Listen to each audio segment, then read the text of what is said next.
विद्यार्थीगण ध्यान दें, पिछले भाग में आप लोगों ने 13 पाठ नहीं 12 पाठ को पढ़ा।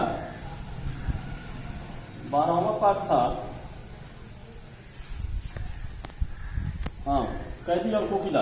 माखनलाल चतुर्वेदी जी द्वारा रचित कैदी और कोकिला पाठ को आप लोगों ने पढ़ा था और उसके संपन्न होते ही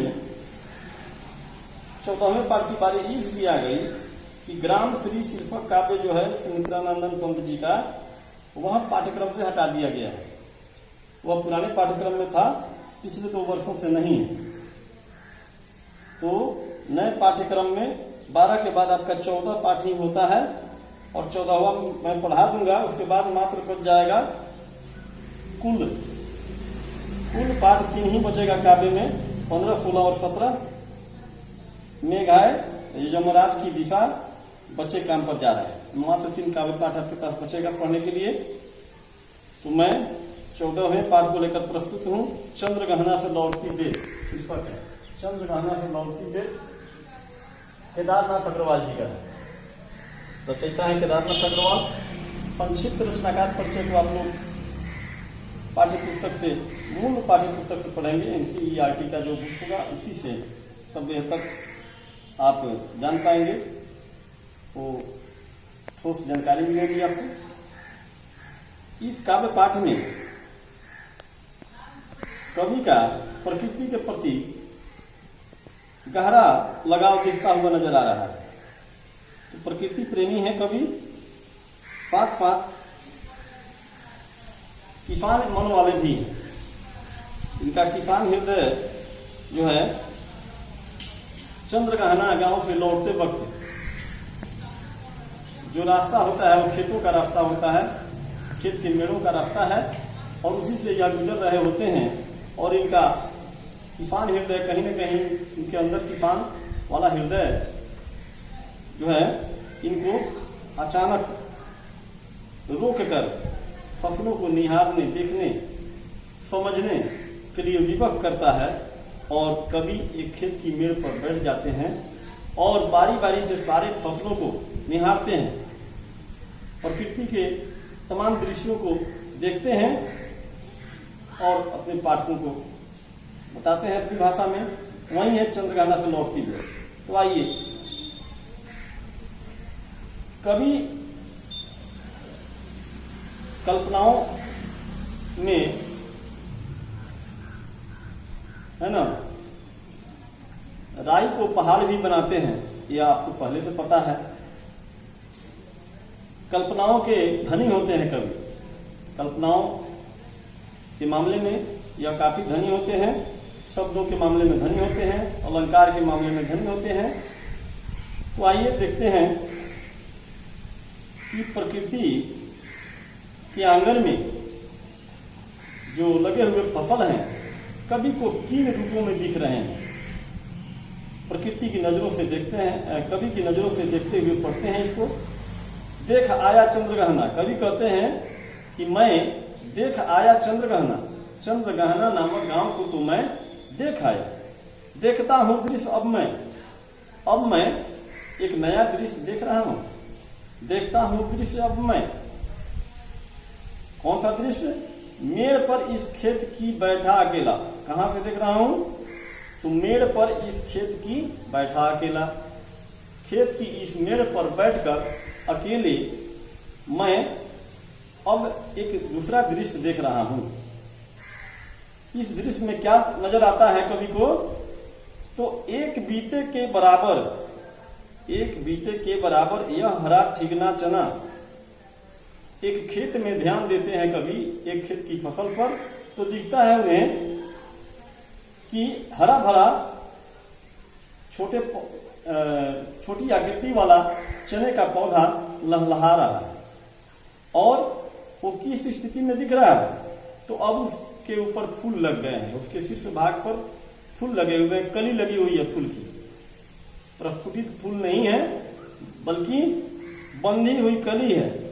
और कली का बंधाव, कली का कफाव इस कदर है कि जैसे मानो कोई पाग सिर पर बांधता है, कस के खींच करके कपड़े को, है ना, मुरेठा बांधता है, उस कदर दिख रहा है।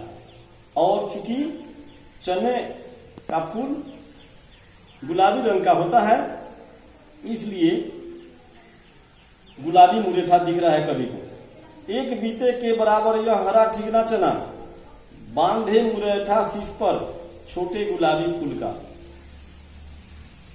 एक बीते के बराबर है इसकी लंबाई या ऊंचाई चने के पौधे की। तो ठिगना किसे कहा जाता है? बौने का ही दूसरा शब्द है ठिगना, बौना का समानार्थी शब्द है, मतलब नाटा है, बौना है, ठिगना है। तो छोटे कद वाला यह पौधा, चने का पौधा, जिसकी ऊंचाई लगभग एक बीते की है, 9 इंच की है। तो एक बीते के बराबर यह हरा ठिगना चना बांधे मुरेठा शीश पर, अपने शीश पर यानी अपने शीर्ष पर, यानी अपने शरीर के सबसे ऊपरी हिस्से पर यह लग रहा है कि गुलाबी रंग का एक मुरेठा बांधे हुए है। तब दरअसल में यह मुरेठा नहीं बांधे हुए है, दरअसल में यह गुलाबी रंग की कली को धारण किए हुए है। फूल निकलने से पहले जो कली होती है बंधी हुई होती है, कसी हुई होती है, इसलिए मुरेठा की मानिंद नजर आ रही है कवि को, और गुलाबी रंग की है, इसलिए गुलाबी रंग के मुरेठे की बात यहाँ कवि ने किया है।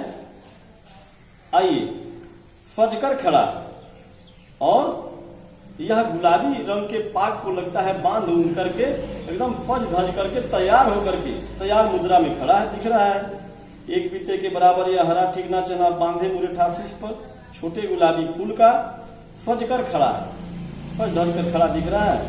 पास ही मिलकर उगी है, और इसके पास ही, इसके बगल बगल में ही, इर्द गिर्द में ही, यानी साथ साथ ही कुछ दूरी पर एक और पौधा नजर आ रहा है कवि को।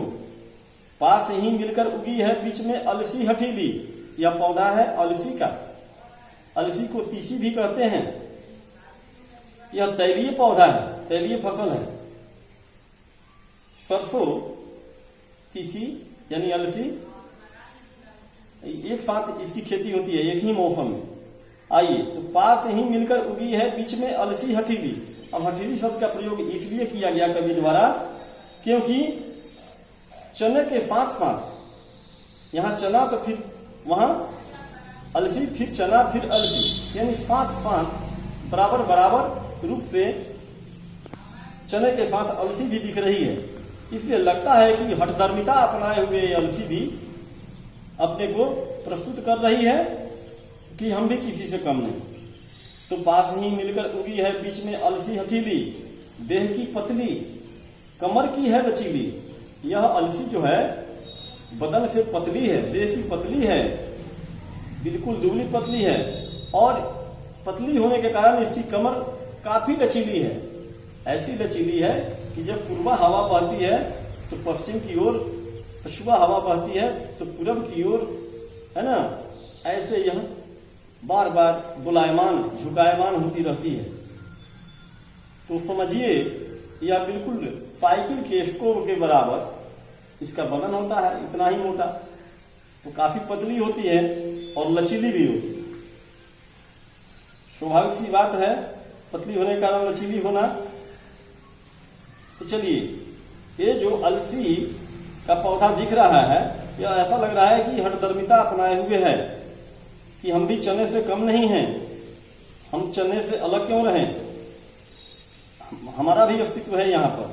चलिए, तो पास ही मिलकर उगी है, बीच में अलसी हठीली, देह की पतली, कमर की है लचीली। यह देह से, शरीर से पतली है, कमर से काफी लचीली है, दोलायमान है। नील फूले फूल को, और इसके फूल का रंग है नीला। यह नीले रंग का फूल अपने सिर के ऊपर धारण की हुई है। यानी प्रत्येक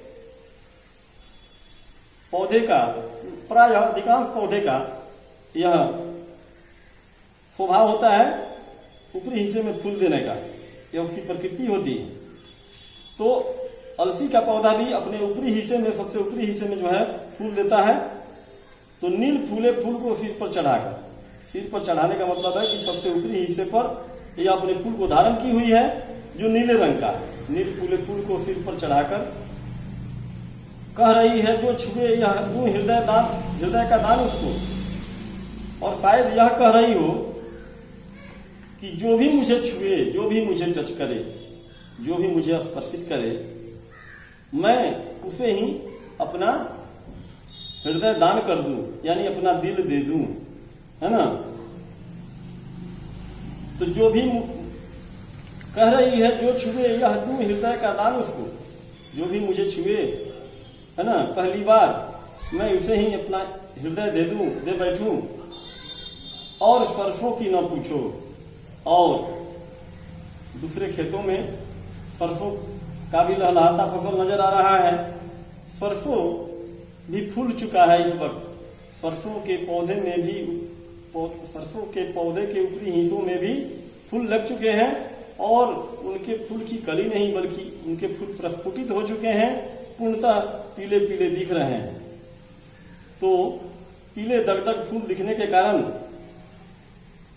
ऐसा लगता है जैसे सरसों कोई कन्या हो, कोई युवती हो और अब उसने अपने हाथ पीले कर लिए हों, है ना, यानी अब ब्याह रचा रही हो यह युवती।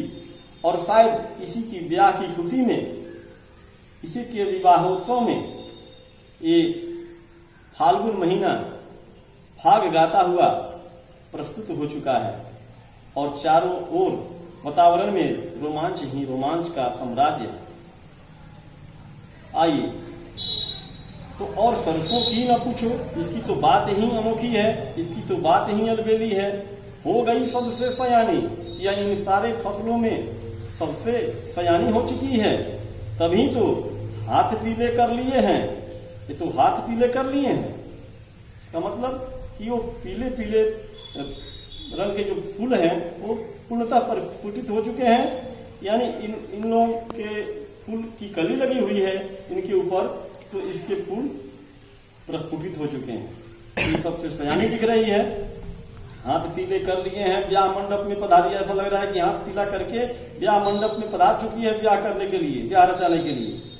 और इसी की खुशी में शायद फाग गाता मास फागुन आ गया है आज, जैसे फाग गाते हुए, फाग का गीत गाते हुए, यानी होली का गीत गाते हुए एक फाल्गुन का महीना प्रस्तुत हो चुका है प्रकृति के आंचल में। देखता हूं मैं स्वयंवर हो रहा, देखता हूं मैं कि स्वयंवर हो रहा है, प्रकृति का अनुराग अंचल हिल रहा है। और इस प्रकार प्रकृति का प्रेम अंचल, अनुराग का अर्थ होता है प्रेम, ये प्रेमांचल हिल रहा है, अनुराग अंचल हिल रहा है। चारों ओर मनभावन दृश्य है, मनोहारी दृश्य है, रोमांच ही रोमांच फैला हुआ है। आइए तो इस वीडियो में यहीं तक मैं संपन्न करता हूं, क्योंकि एक वीडियो में समाप्त होने वाला है नहीं, तो बाकी को अगले वीडियो में मैं पूरा कर दूंगा। संभवतः आधे भाग पर आ गया है। अब कभी दूसरे दृश्य को देख रहे हैं, यहाँ से फिर आगे बढ़ रहे हैं और दूसरे दृश्य को देख रहे हैं और दूसरे दृश्य का वर्णन कर रहे हैं। तब तक के लिए धन्यवाद, फिर अगले वीडियो में मिलेंगे।